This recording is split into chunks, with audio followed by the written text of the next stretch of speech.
We usually think of the former dictatorships in Chile and Argentina when we hear about people disappearing in Latin America. Civilians forcibly taken by the state, their whereabouts unknown.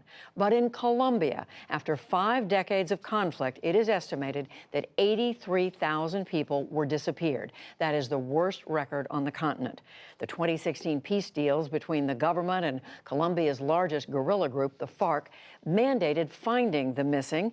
But the new unit to search for the disappeared is struggling even to begin its job, with the current government cutting support. Regardless, finding loved ones remains as important as ever for the families of those missing. With the support of the Pulitzer Center, special correspondent Nadia Drost and videographer Bruno Federico brings us this report. Julio Marquez's daughter, Lisette, was 25 when paramilitary gunmen pulled her out of a taxi. Now missing for 14 years, her father went searching for her body at a farm where he was told she was buried.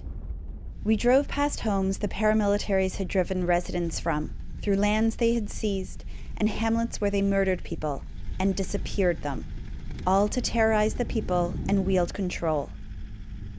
Marquez arrived at the farm with a team from Equitas, a forensic organization that helps families of the disappeared find their loved ones. But talking to the farmers, they found Lisette may not be the only one. Locals say there's a lot of people buried here. The farm, it turns out, has a disturbing past. This farm is called El Silencio, or the Silence.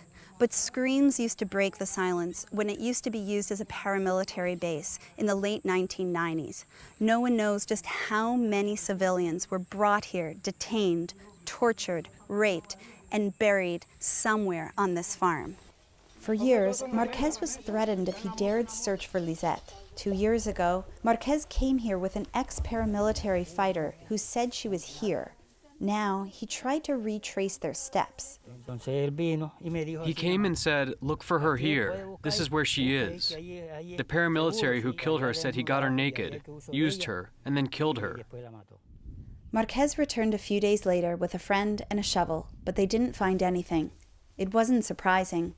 Witnesses' memories shift, terrain changes. Equitas combines forensic and georeferencing techniques to probe areas. Drone footage can show changes in topography. Soil mineral content, changes in soil density or sound waves can help determine where human remains may lie. So can clues about a person's last steps. Marquez had been told his daughter was tied to trees before she was killed, and he led us to them, now lifeless and bare. They had her tied up for 4 days here, is what I was told. That people walking nearby would hear her asking for water when she sensed people moving by. Around us, it felt like the bucolic landscape turned sinister. The rolling hills, silent witnesses to atrocious crimes. Every vale, a possible mass grave. Marquez is certain his daughter is somewhere on this farm. But where? There's another thing. Look over at that tree trunk. There were 2 pits there. Years ago, the farmers discovered a pit 2 yards deep with bottles scattered around, but the earth has since filled it. The bottles smell of gasoline, so it might have been used for incineration. For Diana Rango and Zamir Gomez of Equitas, this makes sense. One of the paramilitary's modus operandi was to gather skeletal remains in one spot to incinerate them, to hide them yet again. The team marks it off so that Equitas can return with a government forensic team to excavate. Marquez will continue to wait for a grave and for answers, like tens of thousands of families across Colombia. While the paramilitaries disappeared people more than any other group, over the course of 50 years of conflict, all warring factions, leftist guerrilla groups, drug cartels, state security forces, used the tactic.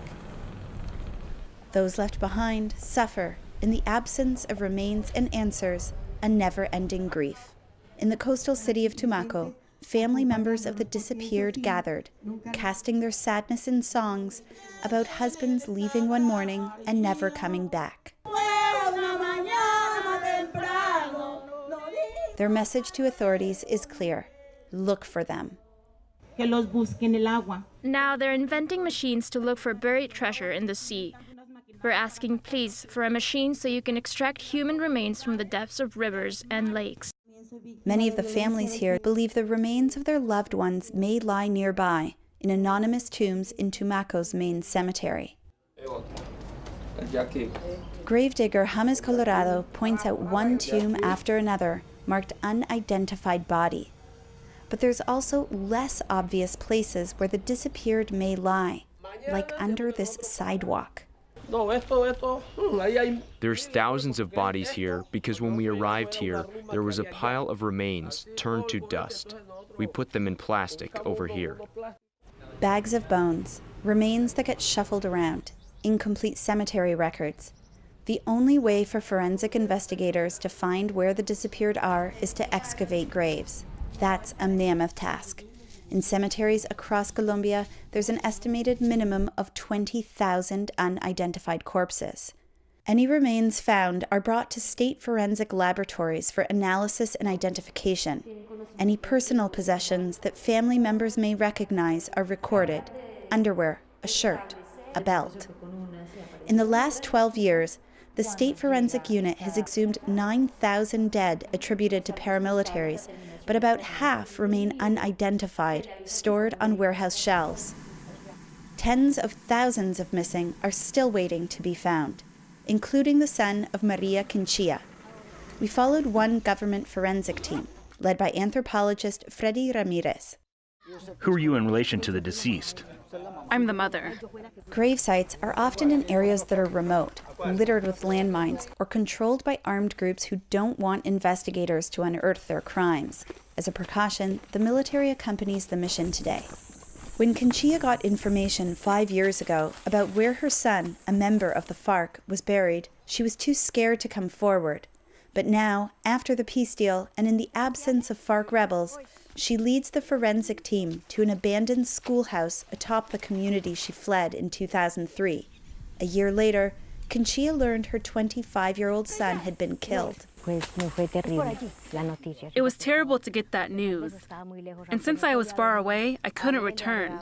It was too dangerous. The violence continued until now, and look, here we are now.